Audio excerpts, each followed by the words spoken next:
La diffusion vient de démarrer. Tous les participants sont en mode écoute seul.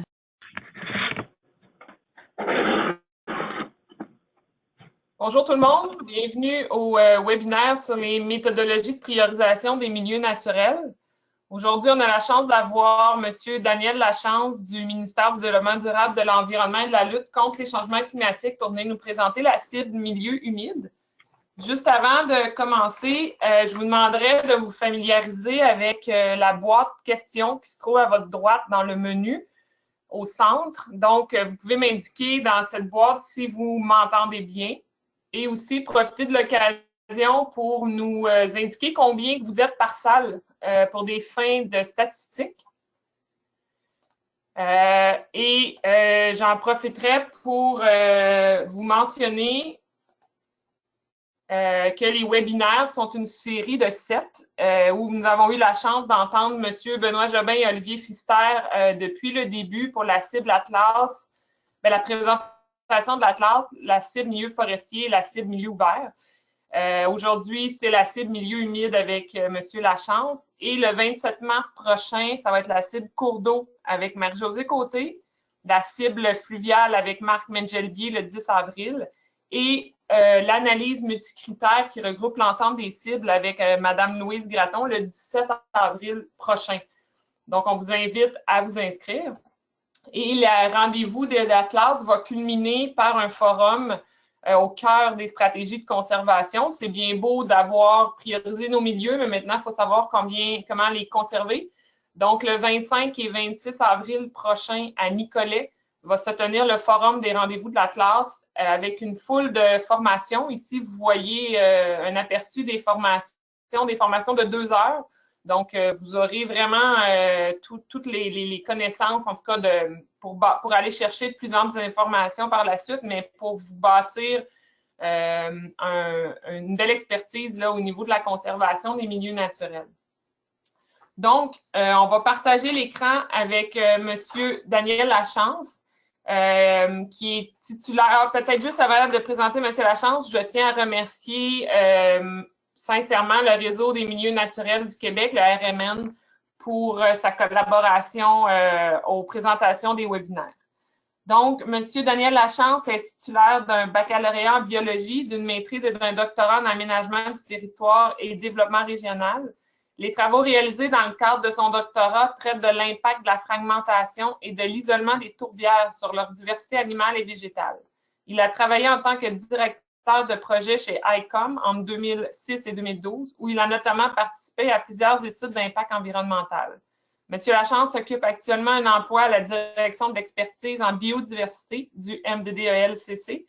Ses principales fonctions sont de participer au développement de guides, d'orientation, de lignes directrices et du cadre législatif concernant la gestion durable des milieux hydriques et humides. Il contribue également à la formation et au soutien du personnel des directions régionales du même ministère pour l'identification et la délimitation des milieux humides. Donc, M. Lachance, je vous cède la parole et juste préciser aux participants que si vous avez des questions, on va y répondre à la fin. Donc, on vous invite à les inscrire dans la boîte questions en y référant le numéro de diapositive associé. Donc, bon webinaire. Bon, bien, merci beaucoup, Andréane, pour cette présentation. Une présentation si formelle que j'en regrette presque de ne pas avoir mis une cravate aujourd'hui. Il me fait vraiment très plaisir d'être ici aujourd'hui pour vous parler de la méthode de priorisation des milieux humides qui a été mise en place dans le cadre de l'Atlas des territoires d'intérêt pour la conservation dans les basses terres du Saint-Laurent. Alors, en fait, on faisait des blagues là-dessus ce matin, mais ce que je vais vous offrir, c'est presque un bref survol de la méthode de priorisation, dans la mesure où je vais être obligé de passer rapidement sur certains concepts. Mais soyez assurés que la réflexion scientifique derrière la sélection des critères de priorisation, ainsi que les méthodes de calcul précises associées à chacun des critères, vont se retrouver dans les documents méthodologiques qui sont en préparation. Alors, la présentation va se dérouler un peu comme suit. Tout d'abord, je vais faire un bref retour sur le contexte entourant l'Atlas de conservation des territoires d'intérêt pour la conservation dans les basses terres du Saint-Laurent, rappeler assez brièvement les objectifs de cet atlas et puis la méthodologie globale de sélection des territoires d'intérêt pour la conservation. Ensuite, on va se lancer dans la définition de la valeur écologique. Donc, je vais définir un peu brièvement ce qu'est la valeur écologique, cette espèce de concept souvent servi à toutes les sauces dans la littérature scientifique. Et puis, on va parler de la mesure des fonctions écologiques. Ensuite, je vais vous présenter un bref historique de la sélection des critères de priorisation qu'on a finalement utilisés dans l'élaboration de la classe parce que les critères qu'on utilise aujourd'hui ne sont pas les mêmes qu'on avait sélectionnés de façon initiale il y a de ça déjà 3 ans. Il y a un historique important ponctué d'essais, de tests qui ont mené finalement à la sélection des critères dont je vais vous offrir un bref portrait à la section D. Donc, comme je vous l'ai dit, on n'abordera pas les méthodologies de calcul ou les formules mathématiques permettant le calcul des différents critères, mais je vais vous illustrer les résultats à l'aide de planches cartographiques, puis je vais parler un peu des différentes variables qui rentrent dans le calcul des différents critères. Puis ensuite, je vais sans doute parler assez brièvement des prochaines étapes parce que j'estime qu'au moment où je vais arriver à la section E de ma présentation, il me restera fort peu de temps. Alors, on passe tout de suite à la section A. La classe des territoires d'intérêt pour la conservation dans les basses terres du Saint-Laurent découle en fait ou présente en fait 2 objectifs globaux. D'abord, d'identifier les sites à conserver en priorité pour favoriser le maintien de la biodiversité. Donc, le produit de tout ça, c'est ce qu'on appelle la classe des territoires d'intérêt pour la conservation dans les basses terres du Saint-Laurent, un processus qui s'est étiré sur 4 ans et qu'on est sur le point de conclure. Ensuite, pour les 3 prochaines années, on va se lancer dans un soutien aux différents organismes qui aimeraient s'inspirer des résultats produits dans le cadre de la classe pour produire leur propre plan de conservation. Alors évidemment, la classe des territoires d'intérêt découle du travail coordonné d'une large équipe pluridisciplinaire dirigée de main de maître par Environnement Canada et le Service canadien de la faune, mais plus spécifiquement par Benoît Jobin, qui a déjà fait, je pense, les 2 présentations du 16 janvier et du 13 février. Participe également Marie-Josée et en fait toute l'équipe d'écologie et territoire de la direction de l'expertise en biodiversité du ministère du Développement durable, de l'Environnement et de la lutte contre les changements climatiques. Moi-même, Daniel Lachance et mon collègue Martin Joly sommes les représentants de l'équipe Aménagement durable et conventions qui, contrairement à son nom, s'occupe d'abord et avant tout de la gestion des milieux humides et de la biodiversité en territoire québécois. Ensuite, Olivier Pfister, mon collègue de la direction des aires protégées, vous a déjà fait la présentation sur les milieux forestiers, je pense, le 13 janvier. Lynn Couillard, de l'équipe des espèces et des communautés naturelles, a travaillé en collaboration avec Olivier pour développer, entre autres, une méthode d'identification des occurrences floristiques et fauniques menacées. Donc, Lynn a également participé à nos travaux. Marc Mingelbier du ministère de la Forêt, de la Faune et des Parcs et divers contributeurs, dont bien sûr Normand Villeneuve, ont contribué à différentes étapes de la classe des territoires d'intérêt pour la conservation. Conservation de la Nature Canada nous a également accompagnés tout au long de l'élaboration de la classe. Le Conseil régional de l'environnement du Centre du Québec également. Puis divers experts qui nous ont suivis tout au long de l'élaboration des travaux, dont Louise Gratton, le Bureau d'écologie appliquée, toute une série d'universitaires qui ont également été consultés lors d'ateliers que nous avons tenus en 2015. Donc, merci évidemment à tous ces gens. Alors, en fait, je vais passer rapidement sur cette diapositive-là, dans la mesure où Andréane l'a déjà abordé tout à l'heure. Donc, ce que vous avez ici, en fait, c'est tous les sites de conservation qui sont abordés dans le cadre de l'Atlas des territoires d'intérêt. Et c'est en fait une des nouveautés de cet atlas-là. Parce qu'il traite non seulement des milieux forestiers et des milieux humides, mais aussi pour la première fois, je pense, des milieux ouverts en terre agricole, donc des agroécosystèmes. Puis on combine également les milieux aquatiques et riverains, le système fluvial et une belle dimension d'analyse multicible qui va permettre éventuellement l'identification de noyaux de conservation regroupant les gagnants de chacune des sites de conservation. Alors évidemment, le territoire à l'étude, vous l'avez en orange à l'écran, c'est les basses terres du Saint-Laurent, un territoire qui a déjà fait l'objet de plusieurs études, mais il est toujours pertinent de s'y intéresser parce que c'est dans ce territoire-là qu'on retrouve en fait la confluence de tous les intérêts. Historiquement, c'est un territoire qui a été recouvert par la mer de Champlain, qui a laissé en place des sols qui sont tout à fait propices à l'agriculture. Les plus hautes températures du Québec sont dans ce territoire-là. On a une importante pluviométrie. Bref, c'était l'endroit idéal où l'agriculture s'est installée. Donc, c'est un endroit idéal également pour tous les grands noyaux de population qui sont tous dans les basses terres du Saint-Laurent. Puis également, les conditions climatiques propices, la pluviométrie importante, les sols imperméables, c'est tout à fait favorable, en fait, à l'apparition de plusieurs hotspots de biodiversité, puis à la mise en place de grandes quantités de milieux humides. Donc, quand je parle de confluence de tous les intérêts, je veux dire que dans ce territoire-là, on retrouve à la fois l'intérêt pour l'implantation humaine, puis également un intérêt de nature écologique, à la fois faunique et floristique, d'où la nécessité d'utiliser, d'où l'intérêt, en fait, d'étudier encore ce territoire-là. Évidemment, les basses-terres du Saint-Laurent occupent à peu près 12 de la province du Québec, mais néanmoins, c'est en soi un grand territoire et donc, au fin de l'analyse qu'on réalise dans l'Atlas des territoires d'intérêt pour la conservation, on a dû subdiviser davantage ce territoire-là afin, entre autres, de comparer des pommes avec des pommes. Parce que les tourbières boisées de la vallée ou de la région de Montréal, par exemple, ou de la Montérégie, n'ont pas grand-chose à voir avec les grandes tourbières ouvertes qu'on retrouve dans les basses terres du Bas-Saint-Laurent. Donc, conséquemment, il y avait lieu d'utiliser un découpage supplémentaire, un découpage fait sur des bases écologiques pour nous assurer de comparer entre eux des écosystèmes qui se ressemblent sur le plan écologique. Et ce que vous avez ici, le découpage territorial, les contextes de mise en place, en fait, territoriaux, découle là, du travail de l'équipe d'écologie et territoire qui ont élaboré ce découpage-là à partir du cadre écologique de référence. Donc, chacune des couleurs, en fait, que vous avez à l'écran, là, va servir dans la présentation, dans le bref portrait des résultats que je vais vous offrir dans à peu près une demi-heure. En termes de milieux humides, l'unité de base avec laquelle on travaille, c'est les complexes de milieux humides. Parce que vous êtes sans doute familier avec les différentes catégories de milieux humides qu'on retrouve en territoire québécois ou dans le cadre légal québécois, les étangs, marais, marécages, tourbières. Mais la réalité des écosystèmes humides est souvent plus complexe que ces classes structurales-là. Ce que vous avez à l'écran, par exemple, c'est l'organisation classique d'une tourbière ombrotrophe. On a un noyau qui constitue une tourbière ouverte, un bog, qui est lui-même entouré par une tourbière boisée, qui fait également partie de la tourbière, mais qui, selon la classification en vigueur, devrait être identifié comme un autre type de milieu humide. Puis, de façon naturelle, ce genre d'écosystème-là est généralement entouré par un anneau supplémentaire composé de marécages. Donc, on a utilisé les complexes de milieux humides, c'est-à-dire les types de milieux humides en contact les uns avec les autres, comme unité de base pour la priorisation des milieux humides dans l'Atlas des territoires d'intérêt pour la conservation.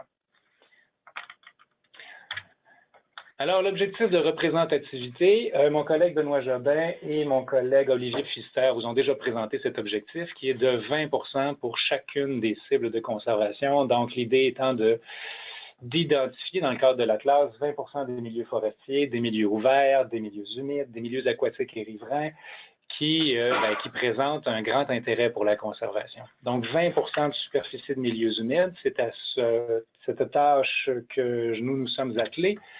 C'est inspiré, entre autres, par le plan stratégique pour la biodiversité d'Aichi qui recommande 17 de milieux naturels, mais dans le cadre des milieux humides, on profite également de données archi-concrètes nous permettant de nous fixer des objectifs de représentativité qui viennent en fait de vous. Ce que vous avez à l'écran, c'est le guide d'élaboration d'un plan de conservation des milieux humides publié par le ministère de l'Environnement en 2008. Ce guide-là a présidé à l'élaboration par des municipalités, par des MRC, par des consultants de différents plans de conservation depuis 2006. Et une des premières tâches, ou un des premiers contrats qu'on a accordé dans le cadre de l'élaboration de la classe des territoires d'intérêt, c'est un contrat donné au Bureau d'écologie appliquée pour fournir une synthèse de tous les exercices, de tous les plans de conservation qui ont déjà été élaborés dans les basses terres du Saint-Laurent entre 2006 et 2015. Il y en avait en fait 37. Et ce qui est particulièrement intéressant, c'est que c'est quand même une bonne période de temps, 2006 à 2015. Alors, on a souvent des plans de conservation dont les territoires se chevauchent. C'est particulièrement le cas dans la grande région de Montréal. Ou des territoires qui ont fait l'objet de plusieurs plans successifs. C'est le cas, par exemple, de la région du centre du Québec grâce aux travaux du CRECQ. Donc, conséquemment, ce qu'on peut faire quand on regroupe toutes ces couches d'informations-là, c'est s'intéresser aux milieux humides qui sont mentionnés encore et encore, soit dans différents plans dont les territoires se recoupent ou encore à plusieurs reprises au fil du passage des ans. Ce qui est intéressant, par exemple, c'est que si on s'intéresse à ces milieux humides qui ont été sélectionnés 3 fois ou plus, donc indépendamment par 3 plans de conservation ou plus, on arrive à un total de 65 000 hectares de milieux humides, ce qui représente à peu près 22,6 de ces superficies dans les basses terres du Saint-Laurent. Donc, pour cette raison-là, on est tout à fait à l'aise avec l'objectif qu'on s'est fixé de 20 puisqu'il découle en partie de ce que vous nous avez dit suite au plan de conservation que vous avez produit en 2006 et 2015. Alors, la démarche globale adoptée dans le cadre de la classe des territoires d'intérêt pour la conservation est affichée à l'écran. On a bien sûr déterminé l'objectif de représentativité qui est de 20 pour chacune des cibles et donc 20 des superficies humides existantes. On a également une étape de sélection des sites à partir de critères de filtre fin. Donc, l'idée étant d'identifier ici tous les complexes de milieux humides qui sont associés à une aire protégée publique ou privée ou qui chevauchent les limites d'une aire protégée.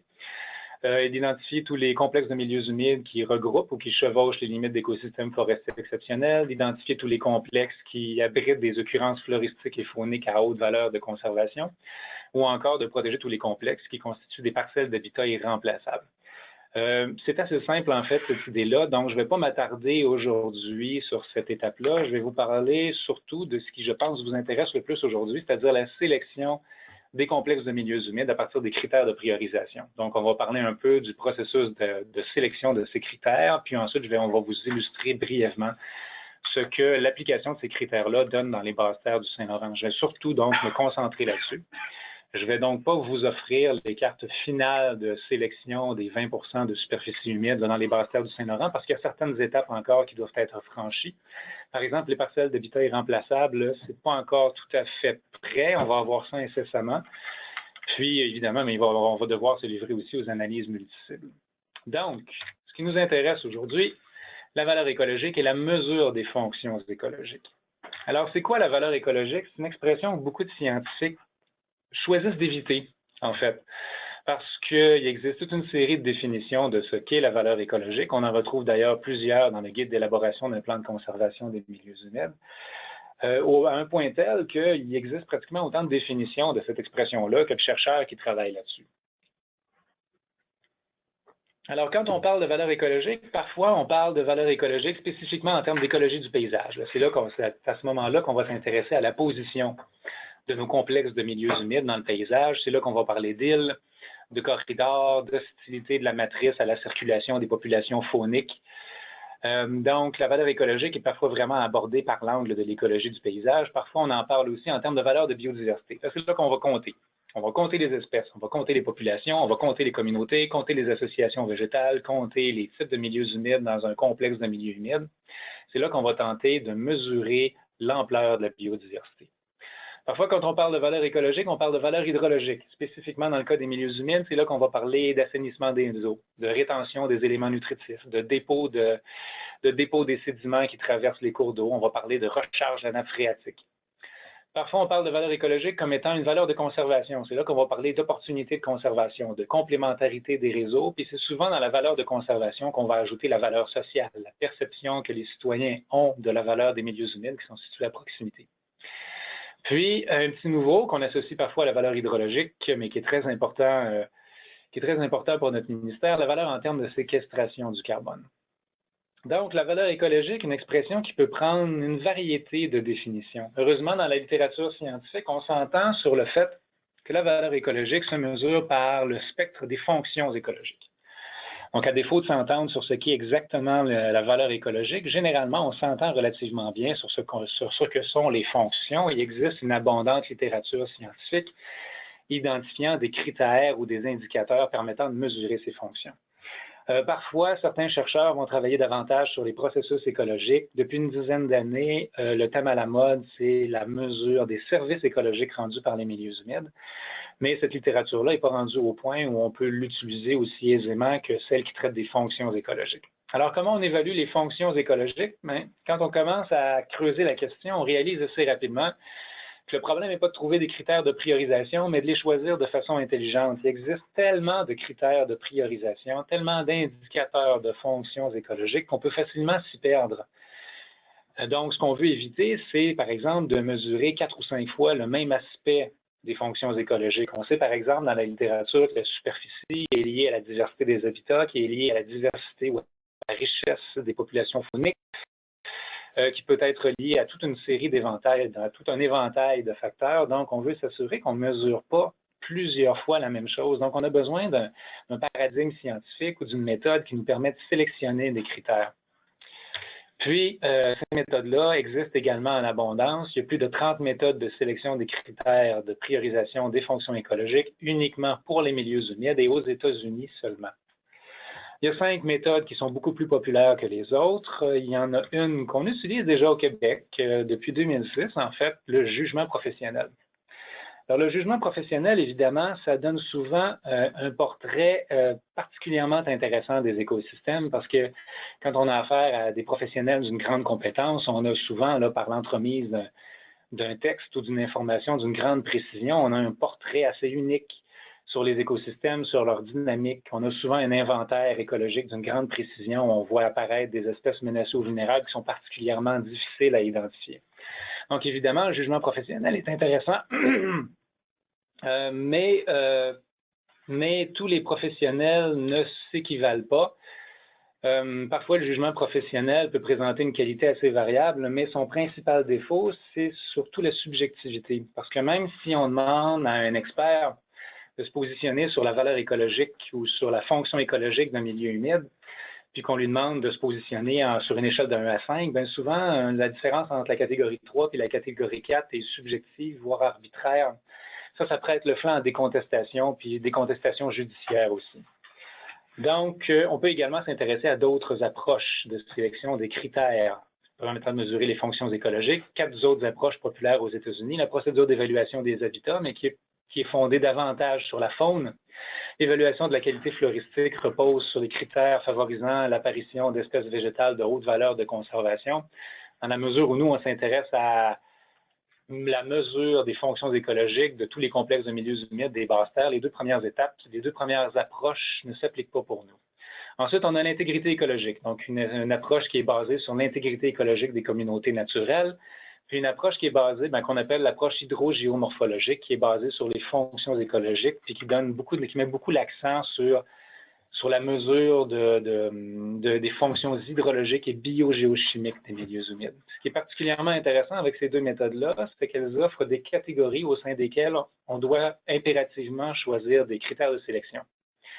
Puis si on choisit des critères de sélection, des critères de priorisation dans chacune de ces catégories-là, on a de bonnes chances de ne pas mesurer plusieurs fois la même chose. Donc, je pourrais en parler plus avant en période de questions si ça vous intéresse. Sinon, la réflexion relative à ces 2 approches-là va se trouver également dans nos documents méthodologiques. Donc, on peut passer à la sélection des critères de priorisation. Sur la base des méthodes fondamentales, on a choisi une série de critères de priorisation, 17 critères en fait que je ne vous présenterai pas ici parce qu'on en a rapidement rejeté plusieurs. On avait 11 critères qui étaient davantage basés sur la biodiversité, qui traitaient de la diversité de l'habitat, de la taille, des complexes de milieux humides, de leur contexte spatial, puis 6 critères de nature hydrologique et biogéochimique qui nécessitaient des développements méthodologiques, géomatiques assez complexes. C'est qu'en premier lieu, on a soumis nos 11 critères de biodiversité au Conseil régional de l'environnement du Québec qui les a testés au centre du Québec. Puis au final, sur les 11 critères de biodiversité qu'on avait, il y en a 5 critères qui ont été retenus. Vous les avez à l'écran. La diversité végétale, la productivité primaire, c'est-à-dire la capacité d'un écosystème à produire de la biomasse végétale. Donc, de façon générale, plus la productivité primaire est importante, plus l'écosystème peut maintenir une chaîne alimentaire complexe et diversifiée. La taille du complexe de milieu humide, l'intégrité de sa zone tampon, puis la proximité qui a été calculée dans le cadre de cet exercice-là, mais qu'on n'a pas encore, qu'on va avoir sous peu pour la totalité de nos complexes de milieux humides. Donc, on en a rejeté quand même pas mal. Les différentes causes de rejet, c'était souvent que certains critères appartenaient davantage au filtre fin. C'est le cas, par exemple, des occurrences floristiques et fauniques de haute qualité. Ou encore que certains critères traitaient de connectivité spatiale. Or, cet aspect-là va être mieux traité par les analyses multicibles. On avait certains critères qui étaient techniquement irréalisables sur le plan géomatique, ou encore des critères qui présentaient une très forte corrélation les uns avec les autres, donc qui nous ont amenés à la sélection des 5 critères que vous avez en haut. Pour ce qui est des critères biogéochimiques et hydrologiques, ils étaient tributaires du développement d'outils géomatiques. On avait d'abord besoin de connaître la position physiographique, c'est-à-dire la position de chacun de nos complexes de milieux humides dans le bassin versant. Donc, en fait, là, c'est un hybride de la classification hydrogéomorphologique pour les gens qui ont déjà travaillé là-dessus. Là, ce qu'on va présenter, c'est un hybride de la classification hydrogéomorphologique modifié par le filtre de la méthode ontarienne. Puis, ce qui nous manquait aussi, c'était l'air drainé ou ce qu'on appelle la zone contributive de chaque complexe de milieux humides. Donc, en gros, le bassin versant unique à chacun de nos complexes de milieux humides. Donc, ça nécessitait des développements fondamentaux. Vous êtes familier, évidemment, avec la classification traditionnelle des milieux humides qu'on retrouve là, dans les différentes publications du ministère de l'Environnement. Une classification qui était essentiellement basée sur la structure végétale. Donc, l'étang se caractérise par une végétation aquatique, submergée, flottante ou émergente. Le marais est dominé par une végétation herbacée, la tourbière ouverte par une végétation arbustive de la famille des éricacées ou encore par des mousses. La tourbière boisée et le marécage se distinguent ou s'identifient par une végétation arborescente, mais on les distingue évidemment par les sols. Donc, c'est une classification qui est essentiellement basée sur la structure de la végétation. Pour le bénéfice de la mesure des fonctions écologiques, on avait besoin d'une classification basée sur la fonction, qui tient compte de la position de nos complexes de milieux humides dans le bassin versant. Donc, vous avez une représentation schématique à l'écran. Donc, concrètement, on a besoin de savoir lesquels de nos milieux humides sont dans une position isolée. Le milieu humide isolé n'a pas d'exutoire. Donc, concrètement, tous les volumes d'eau qui y sont acheminés sont retenus sur place un certain temps ou encore vont participer au réseau hydrographique par l'entremise de l'infiltration dans le sol. Donc, c'est des milieux qui sont particulièrement intéressants en termes de rétention des eaux. Les milieux humides palustres donnent naissance à des cours d'eau intermittents ou permanents, donc ils ont un rôle à jouer en termes de rétention des eaux, d'alimentation continue de nos cours d'eau. Les complexes de milieux humides qui sont en position lacustre sont vraiment à l'interface entre un milieu terrestre et un milieu aquatique, donc ils présentent souvent des habitats assez particuliers. Les milieux riverains occupent généralement les zones inondables, les plaines inondables de nos cours d'eau, donc ils offrent là un endroit où les cours d'eau peuvent s'épancher au printemps, qui favorise la rétention des éléments nutritifs, le dépôt des sédiments. Puis également, on a cet élément du paysage assez exceptionnel au Québec, le fleuve Saint-Laurent, un écosystème unique sur la planète ou presque. Et donc, évidemment, les milieux humides, les complexes de milieux humides qui sont en bordure de cet écosystème-là nécessitent une catégorie à part pour tenir compte de leur fonction d'habitat et de leur grande productivité. Donc, c'est un découpage qui n'est pas basé sur la structure végétale, qui est davantage basé sur la fonction du milieu. On avait besoin de ce découpage-là et c'est entre autres ce que l'équipe Écologie et Territoire a produit. Vous allez voir un peu là, le genre de résultats que ça donne tout de suite, en fait. À l'aide des modèles numériques d'élévation qu'ils ont produits, puis du réseau hydrographique structuré, il était non seulement possible de caractériser les milieux humides en fonction de leur position dans le bassin versant, en fonction de leur fonction, mais également de déterminer un bassin versant particulier à chacun de nos complexes de milieux humides. Et c'est ce que vous avez à l'écran en bleu. Ce que vous avez, c'est le bassin versant basé uniquement sur la circulation des eaux en surface. Ça ne tient pas compte de l'infiltration des eaux dans le sol, mais ce que vous avez ici en bleu, donc, c'est le bassin versant de notre petit marécage arborescent palustre qui est ici. Donc, évidemment, quand on fait un zoom, on constate tout de suite que l'utilisation d'une topo ou un 20 000 donne des résultats un peu carrés. On pourrait certainement faire beaucoup mieux avec le lidar. Malheureusement, nous n'avons le lidar de la totalité des basses terres que depuis à peu près la semaine passée. Donc, dans la mesure où on devait produire des résultats, on a été tenu d'utiliser la topo ou un 20 000. Donc, à partir de ces deux outils géomatiques-là, on était capable d'aller chercher des critères de priorisation basés sur l'hydrologie et sur la biogéochimie de nos complexes de milieux humides. Donc, vous avez ces 5 critères-là à l'écran, la rétention des eaux, la stabilisation des rives, le captage des éléments nutritifs à court terme, la séquestration du carbone et la recharge de la nappe phréatique. Je vais vous présenter là, ces différents critères-là en vous montrant les cartes de nos critères de priorisation tout à l'heure, mais ce qu'il faut retenir, c'est que en fait, c'est des métacritères plutôt que des critères de priorisation, dans la mesure où le calcul de chacun de ces critères-là nécessite la prise en compte d'une série de variables. Par exemple, la rétention des eaux dépend bien sûr de la position physiographique. Si on a affaire à un complexe de milieu humide qui est isolé, sa rétention est tout à fait, en partant, elle est maximale. Mais il faut également établir le rapport entre le complexe de milieu humide puis la taille de sa zone contributive. Plus le milieu humide est grand par rapport à sa zone contributive, plus sa capacité filtrante est grande. Puis, il faut également tenir compte de l'occupation du sol dans la zone contributive pour mesurer l'effet réel d'un complexe de milieu humide. Parce que si la zone contributive est occupée essentiellement par des milieux forestiers, sa capacité, il y a peut-être un potentiel filtrant intéressant, mais sa capacité réelle n'est pas aussi importante que si la zone contributive est occupée à 95% par des activités agricoles.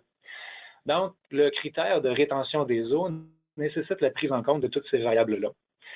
Comme je vous l'ai dit au début de ma présentation, les méthodes de calcul sont dans nos documents méthodologiques.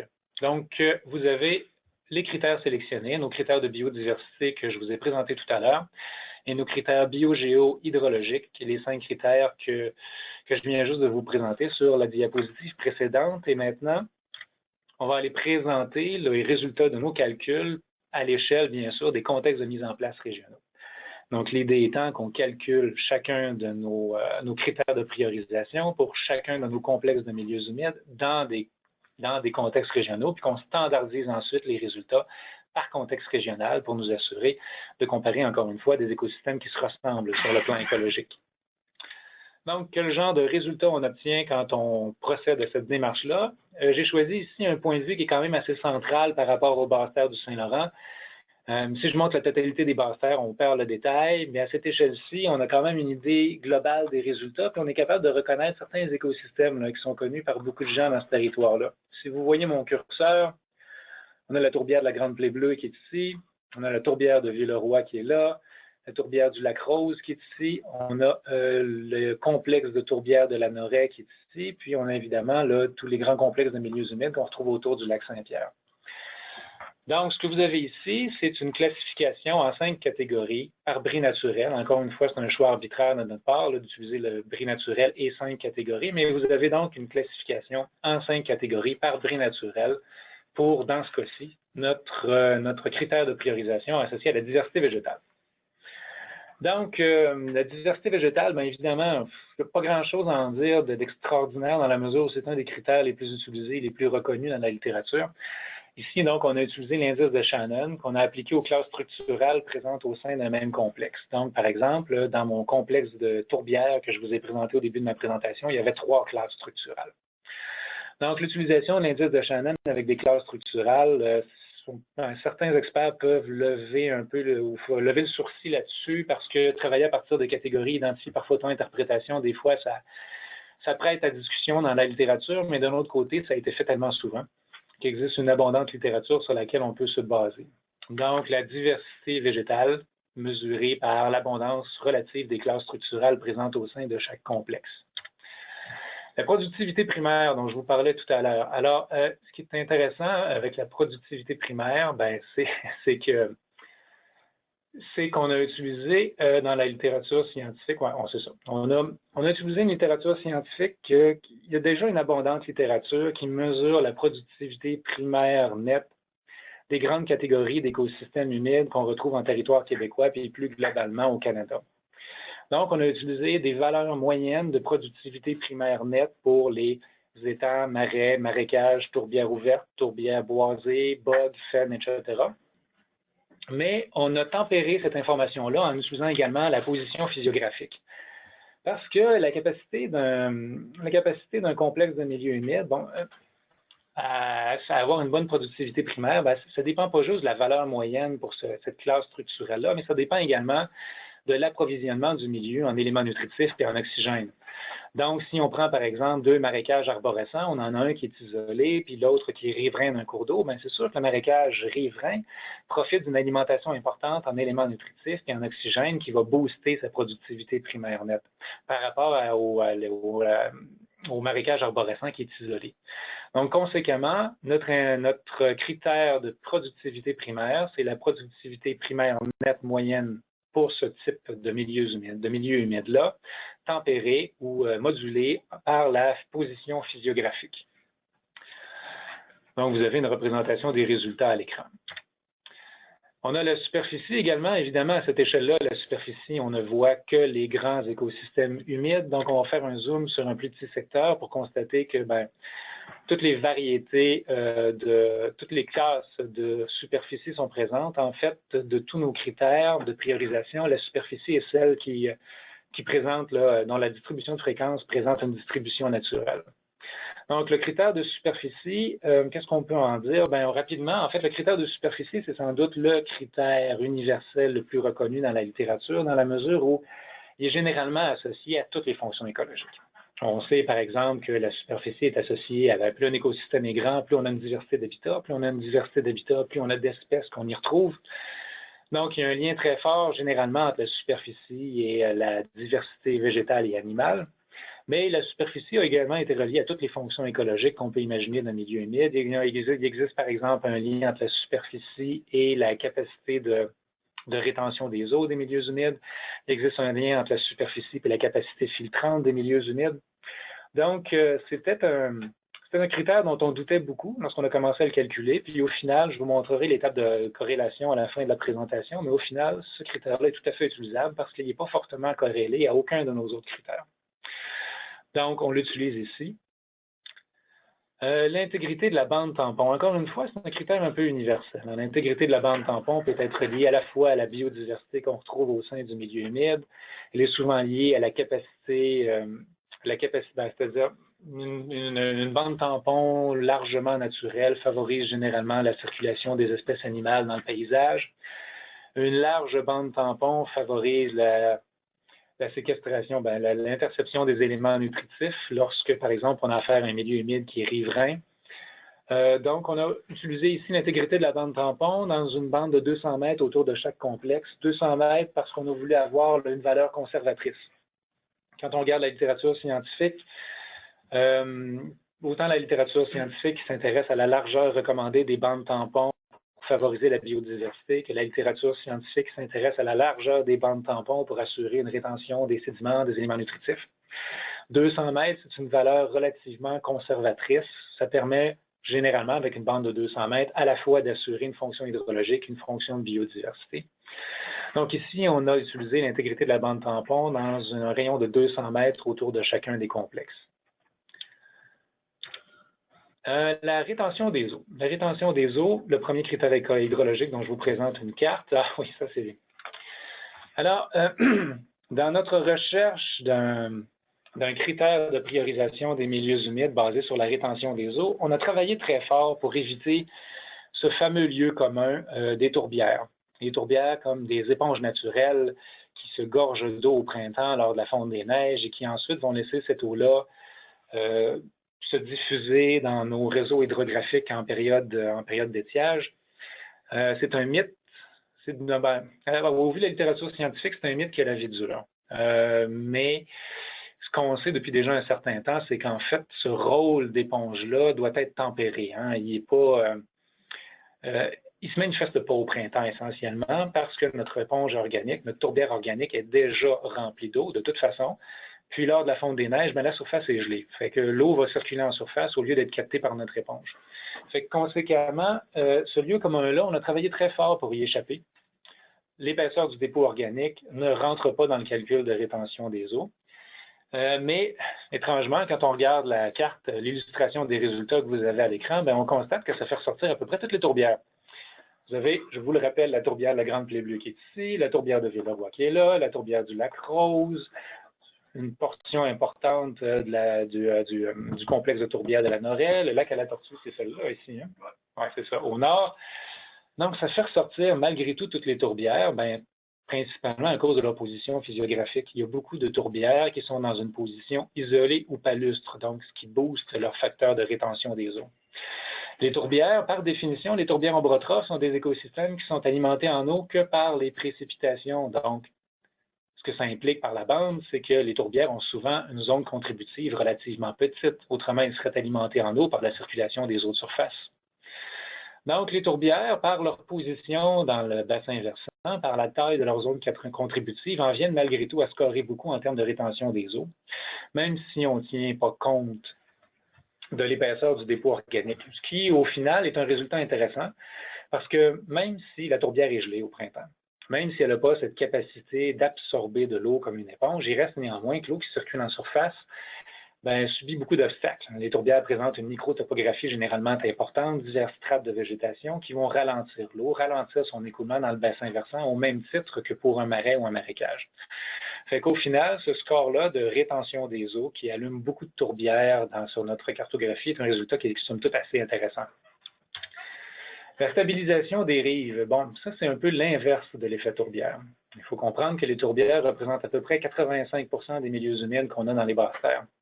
Or, la stabilisation des rives, c'est surtout l'effet, évidemment, des écosystèmes riverains, puis plus particulièrement des écosystèmes riverains qui présentent une végétation arbustive ou arborescente. Donc, le meilleur écosystème pour stabiliser les rives, c'est évidemment un marécage arborescent riverain parce qu'il présente une végétation dont le réseau racinaire abondant va stabiliser le sol, puis dont les troncs, dont la masse ligneuse va ralentir l'écoulement des eaux. Donc, généralement, ce n'est pas des tourbières isolées. Donc, ce que vous avez ici, c'est un peu là, le reflet miroir de la cartographie, de la carte que je viens juste de vous présenter.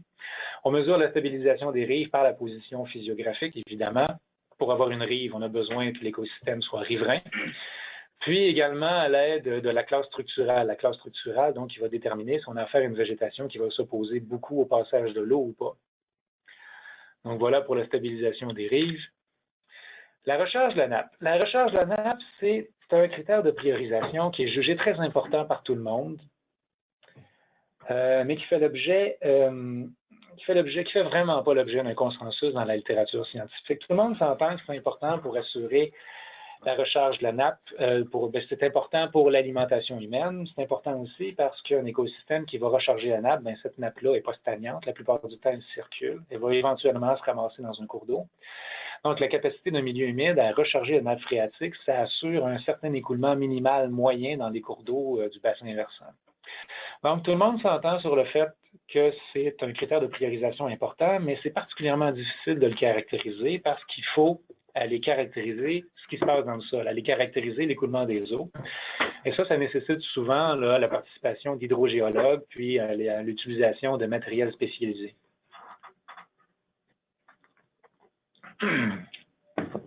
Puis on sait aussi que la position physiographique joue beaucoup dans la recharge de la nappe.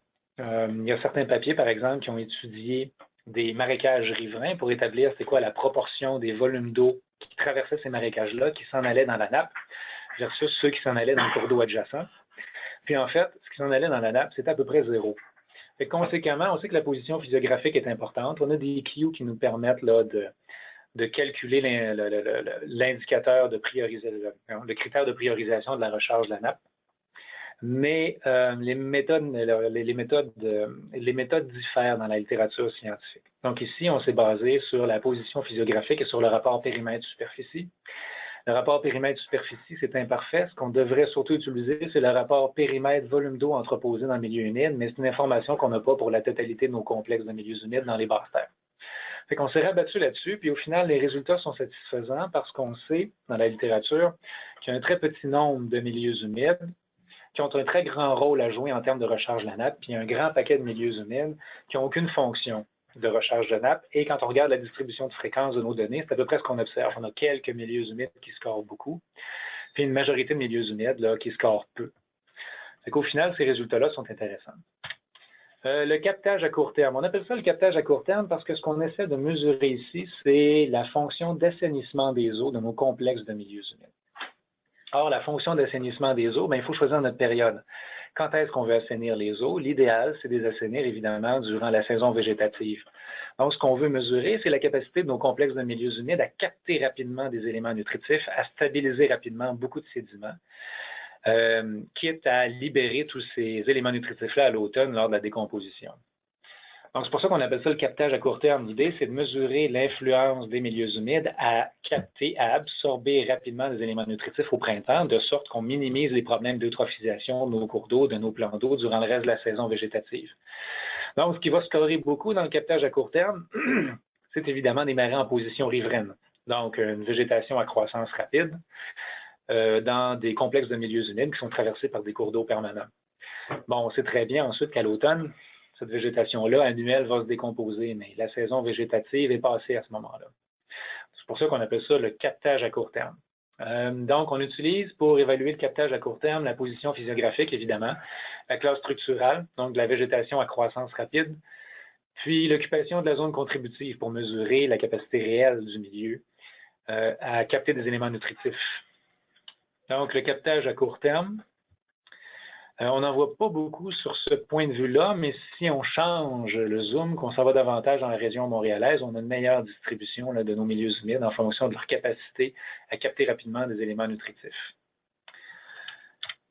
Ensuite, la séquestration du carbone. Bien, évidemment, la séquestration du carbone, c'est essentiellement l'affaire des tourbières. Donc, on évalue notre critère de séquestration du carbone sur la base de la proportion de chaque complexe qui est occupé par une tourbière ouverte, faine ou bog, une tourbière boisée, puis dans une moindre mesure, un marécage. Parce que le marécage, même si sa séquestration à long terme se termine éventuellement lorsque la végétation arborescente va mourir, elle va quand même contribuer à stabiliser ce carbone-là durant une longue période de temps.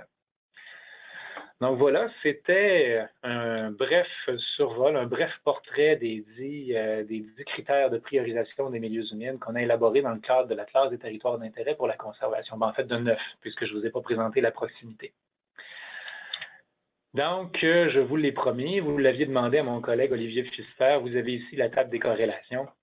Donc, on a de bons résultats. On a peu de corrélations gênantes entre nos différents critères. Il y en a une qui est un peu gênante, en fait, c'est la productivité primaire, qui est corrélée de façon assez forte avec la rétention des eaux et la stabilisation des rives. Mais ce n'est pas vraiment un problème parce que ce que je vais vous présenter à la section E, c'est que la sélection de nos critères de priorisation va se faire en 2 étapes. Puisque il s'agit d'un des premiers exercices là, où on calcule beaucoup de critères de priorisation de nature biogéochimique ou hydrologique. Donc, on va leur accorder la priorité dans un premier temps. La sélection des milieux humides la priorisation des milieux humides va se faire en 2 étapes. D'abord, une étape basée sur nos indicateurs biogéo-hydrologiques. Et ensuite, une étape basée sur nos indicateurs de biodiversité. Puis comme la productivité primaire appartient à la 2e catégorie, puis la rétention des eaux et la stabilisation des rives à la première, mais au final, ils ne seront pas traités sur un pied d'égalité.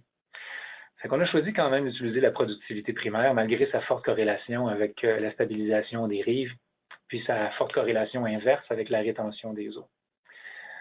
Pour le reste, vous le voyez, la superficie, il n'y a pas de corrélation très forte avec d'autres valeurs, peut-être 1,5 avec la recharge de la nappe. Donc, des corrélations qui sont quand même assez intéressantes. On a aussi nos ACP, mais là, on ne les a que depuis la semaine passée. Donc, on n'abordera pas ces questions-là tout de suite. Nos analyses en composantes principales, oui. Merci, Cédric. Donc, les prochaines étapes. Vous avez ici, donc, l'illustration de la démarche de sélection des habitats prioritaires des territoires d'intérêt pour la conservation dans les basses terres du Saint-Laurent. Je vous ai parlé un peu de l'objectif de représentativité qui était de 20 Bref, j'ai vraiment survolé la question de la sélection des sites à partir des critères de filtre fin, parce que ça se comprend aisément, puis je me suis surtout concentré sur la sélection des sites à partir des critères de priorisation. J'ai parlé un peu de l'historique de sélection de nos critères de priorisation. Puis aussi, je vous ai illustré brièvement ces différents critères-là associés aux variables qui entrent en jeu dans le calcul de chacun d'entre eux.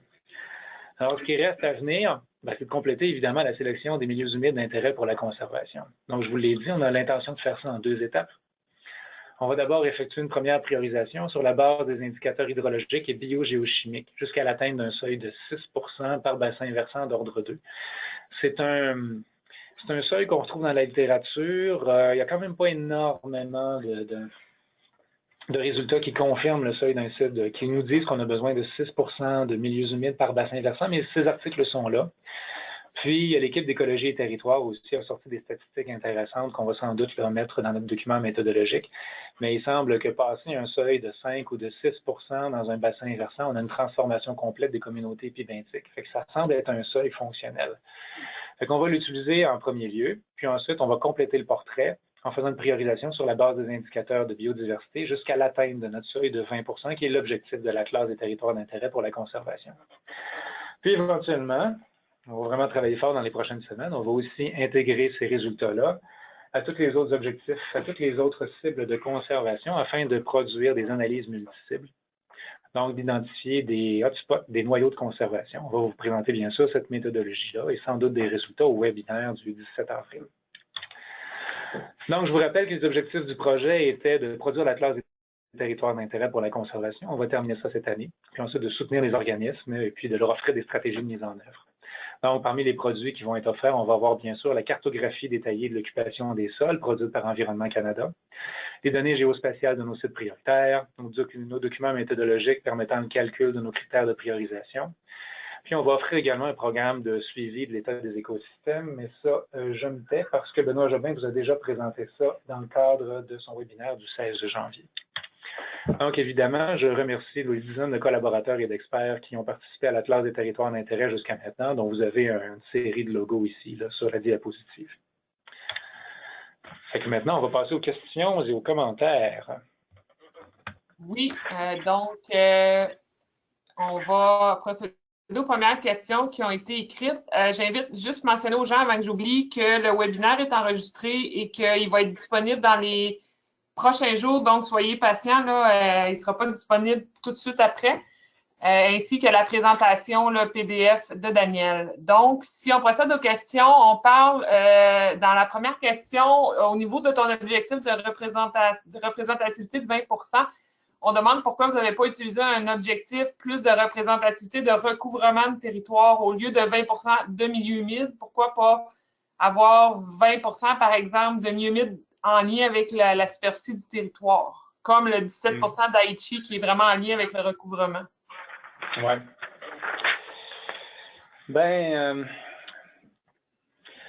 Bon, d'abord, deux raisons. Dans les basses terres du Saint-Laurent, les milieux humides représentent 9 de la superficie des basses terres à peu près, selon la cartographie produite par Canard et Limité. Fait qu'en partant, si on veut protéger 20 des basses terres, puis que ces 20 %-là soient des milieux humides, ben, il faudrait en partant tous les protéger, puis en rajouter 10 donc, cet objectif-là ne nous donnait pas un objectif avec lequel on pouvait travailler. Puis il y a aussi le fait que, ben, faut être réaliste. On est dans les basses terres du Saint-Laurent. Il y a toute une série d'intérêts pour ces territoires-là qui s'opposent parfois. Puis on a toute une série aussi d'écosystèmes qui sont perturbés. Donc, en fait, c'est une combinaison de raisons. Il y a la nécessité de produire des résultats qui sont réalistes, qui vont être utilisables. Puis il y a aussi le fait qu'il faut tenir compte de l'occupation des sols, puis du fait qu'on ne peut pas que conserver dans ce territoire-là. Parfait. L'autre question, tu parlais d'un critère de proximité qui est à venir. On demande de proximité par rapport à quoi? Proximité, ben en fait, il y a deux proximités. D'abord, ce que le Conseil régional d'environnement du Centre du Québec avait développé, c'était un indicateur de proximité des milieux humides entre eux. Donc, c'était plus spécifiquement, c'était l'indicateur PROX développé dans l'application CPlan. Ces résultats-là, on va les reproduire. On va avoir également ce même indicateur-là. On va regarder voir quel genre de résultats ça donne. Mais au final, je me demande si on va l'utiliser ou si on ne va pas plutôt se concentrer sur les analyses multicibles pour tenir compte de la proximité naturelle dans des unités de territoire données. Il faut voir un peu ce qu'on va faire avec ça. Parfait. À la diapo 20, on demande la taille est considérée dans les critères, mais la forme ne l'est pas. La forme du milieu humide. Oui. La forme du milieu humide. Bien, dans la littérature scientifique, il existe une abondante littérature qui lie la forme des milieux forestiers à la biodiversité qu'on y retrouve. C'est pas si convaincant que ça pour les milieux humides. Souvent, on a des milieux humides tout petits, de forme vraiment tortueuse, qui présentent quand même une biodiversité importante. Bref, le lien entre la forme d'un milieu humide et sa biodiversité ne paraissait pas suffisamment important dans le cadre de ce type de conservation qu'il pouvait l'être pour les milieux forestiers. Parfait. Donc, la diapo 32. Est-ce que l'utilisation de bandes tampons à largeur variable en fonction, par exemple, de la taille du complexe a été envisagée? À largeur variable? Non, on n'a pas vraiment réfléchi à ça. Sinon, au tout début, où on s'est demandé si on ne devrait pas ajuster, ouais, c'est ça, avoir une taille variable, mais le problème, si on va avoir une taille variable, c'est que ça multiplie le nombre de questions auxquelles on doit répondre. Si la taille n'est pas de 200 mètres, elle doit être variable. On doit choisir une série de variables ou de critères qui vont nous permettre d'ajuster la largeur de la bande tampon. Puis au final, est-ce qu'elle ne devrait pas être large au point où on ne devrait pas mesurer la distance qui sépare les différents types de milieux humides? Bref, ça soulevait toute une série de questions supplémentaires. Au lieu d'avoir à simplement choisir une valeur conservatrice qui était généralement reconnue dans la littérature, ça soulevait toute une série de questions supplémentaires auxquelles il fallait adresser, une série de choix supplémentaires à faire aussi. Alors que quand on a choisi nos différents critères de priorisation, ben, la simplicité du critère, son applicabilité, sa reproductibilité, c'est un mot français, en tout cas, bref, la facilité qu'on pouvait avoir à le reproduire, c'était aussi des critères de sélection. Puis on ne voulait pas mettre énormément d'efforts sur le développement d'un critère s'il y avait un risque au final pour qu'il soit fortement corrélé avec d'autres critères. Fait un peu pour un ensemble de raisons, encore une fois, On s'est sans doute posé la question. Oui, on s'est posé la question il y a 3 ans, mais on ne s'est pas rendu jusque-là. Oui, puis il y a sûrement plusieurs éléments dans le guide méthodologique à venir qui vont justifier aussi tous les questionnements que vous avez eus au cours du projet. Là. Mais on l'espère, sinon nos adresses de courriel sont du domaine public. Donc, comment peut-on adapter la méthodologie à la région des Appalaches ou à d'autres régions à l'extérieur des basses-terres du Saint-Laurent? Est-ce possible? Oui, c'est possible. C'est même un de nos objectifs de fournir des critères de priorisation qui étaient d'application globale, qui concernaient pas spécifiquement les complexes de milieux humides des basses-terres du Saint-Laurent. Donc, en fait, ce qu'il faut surtout, c'est le problème que ça pose d'appliquer ça ou d'étendre cette sélection-là, ou plutôt d'extrapoler cette méthode-là aux Appalaches, c'est surtout une question de base de données. Je sais que l'équipe d'écologie et territoire, l'équipe qui a produit nos contextes de mise en place régionaux, travaille à l'heure actuelle à l'élargissement de ces contextes pour qu'on les ait dans les Appalaches. Je pense même que c'est probablement déjà terminé. Donc, on aurait l'échelle d'analyse si un organisme voulait produire un plan de conservation et récupérer la même échelle d'analyse que la nôtre, il pourrait le faire dans les Appalaches très certainement, puis dans le reste du Québec méridional bientôt. Ceci étant dit, le cadre de référence écologique peut également être utilisé. Le cadre écologique de référence, couvre tout le sud du Québec. Là. Donc, il y a toujours une unité écologique qui peut être utilisée, développée par le ministère de l'Environnement, qui correspond à une échelle donnée. Pour ce qui est des milieux humides, Canard illimité est en train graduellement d'étendre notre cartographie des milieux humides détaillés. Donc, il y a déjà plusieurs régions des Appalaches qui ont été couvertes, Cédric? Qui vont être sous peu, donc qui vont être couvertes. Sinon, on a une cartographie des milieux humides potentiels qui, à la rigueur, peut être utilisée dans les prochaines années en attendant que Canard illimité étende la cartographie des milieux humides détaillés. Donc, il est possible de remplacer les produits cartographiques puis de calculer ces indicateurs-là avec des modifications relativement minimes. On demande si l'Atlas développé va être un bon outil pour soutenir les futurs plans régionaux des milieux humides et hydriques. Elle revient souvent, celle-là. J'imagine. C'est l'éléphant blanc au milieu de la pièce. J'ai essayé de ne pas en parler dans le cadre de ma présentation, sinon c'est sûr que j'aurais dépassé le 45 minutes. Bien évidemment, là, la méthode de priorisation des milieux humides qu'on offre ici aujourd'hui, c'est le résultat d'une initiative fédérale provinciale. Donc, ce qu'on espère, c'est que cette méthodologie de priorisation des milieux humides puisse servir de fondation dans le cadre de l'élaboration des plans régionaux. Mais on ne fournit pas toute la maison. C'est sûr que dans l'utilisation que nous, on va faire de nos critères de priorisation, on n'accordera pas de pondération, par exemple. Parce que la pondération devrait être, à nos yeux, accordée en fonction de problématiques régionales. Donc, si dans une région donnée, dans une MRC donnée, on a un problème de stabilisation des rives, de sol à emporter lors de crues importantes, bien, on devrait peut-être pondérer davantage les critères hydrologiques plutôt que les critères de biodiversité. Bref, quand on aborde la question de la pondération, on commence à se poser des questions à une échelle plus régionale que celle à laquelle on travaille.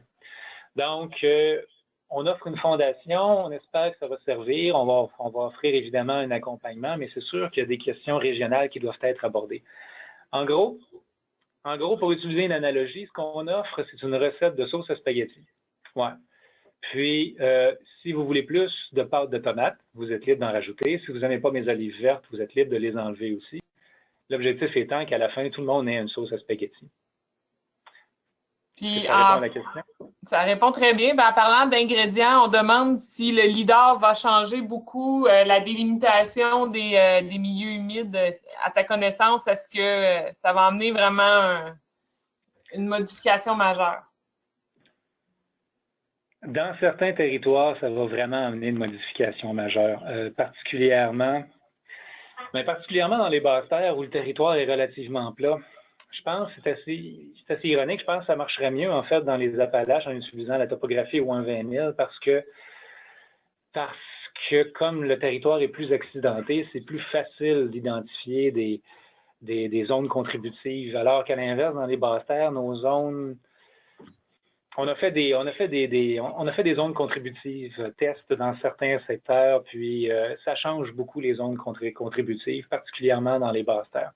Donc, on a espoir de fournir ces zones contributives-là assez prochainement. L'équipe Écologie et Territoire, du moins, a ça également sur sa liste de priorités prioritaires.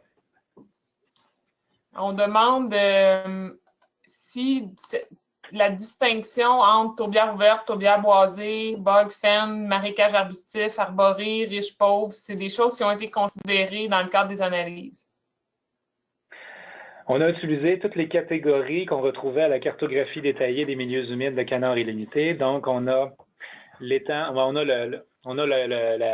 comment on appelle ça? On a le combo étang, zone peu profonde qu'on appelle étang. Non, zone peu profonde, hein? C'est comme ça qu'elle s'appelle dans la carte détaillée? Eau peu profonde. Eau peu profonde, prairie humide, marais, marécage, tourbière ouverte bog, tourbière ouverte fen, tourbière boisée. Est-ce que j'en oublie? Elles sont toutes là. Donc, c'est les catégories structurales qu'on a utilisées. Voilà. Ben, pas forcément. Ben oui, parce que c'était la base de données dont on disposait. Est-ce que dans la séquestration du carbone, est-ce que ça inclut les échanges nets, incluant le CO2, le méthane, etc.? Non, on n'a pas ça. S'il y a moyen de le faire de façon simple, je suis preneur, mais là, ce qui nous a guidés, c'était vraiment la prédominance de l'intérêt des tourbières plutôt que l'équilibre exact entre ce qui est émis en termes de produits chimiques précis. Peut-être une dernière question en terminant. Peut-être mentionner aux gens aussi que l'ensemble des questions qui n'ont pas été posées, on va les envoyer par courriel à Daniel. Je vous invite à ne pas écrire personnellement à Daniel. Là, si vous avez d'autres questions, écrivez à moi, à Andréane, au Conseil régional de l'environnement, et on va faire un courriel englobant l'ensemble des questions pour Daniel. Là, il y a déjà énormément de courriels qu'il reçoit à chaque jour, donc on va essayer de lui faciliter la tâche. Donc, si vous avez d'autres questions, je vous invite à m'écrire et les réponses aux questions vont être jointes dans un document PDF à même le site du CRE là, sur les rendez-vous de la classe. Donc, dernière question, est-ce que tu as une idée quand le guide méthodologique va être disponible? Mois de juin. Au mois de juin? Oui, c'est l'objectif qu'on se donne dans la réalisation des travaux associés à l'Atlas. Fait qu'on vise bien gros le mois de juin. Le 16 juin? Non. Non, le plus tôt possible. Donc, parfait. On te remercie beaucoup, Daniel, pour cette excellente présentation. Plusieurs personnes l'ont mentionné dans les commentaires notamment. Et on se revoit là, pour le prochain webinaire avec Marie-Josée Côté. Donc, merci, Daniel. Je te laisse le mot de la fin. Merci infiniment à tous les participants. Je suis content, en fait, de voir qu'il y a autant de gens qui se sont inscrits et que cette question-là rejoint autant de gens parce que quand on a commencé à travailler là-dessus en 2014, longtemps avant la loi concernant la conservation des milieux humides et hydriques, on y voyait surtout un intérêt fondamental, voire académique. Fait que je suis bien content de voir que ça suscite un certain intérêt. Donc, merci à tous.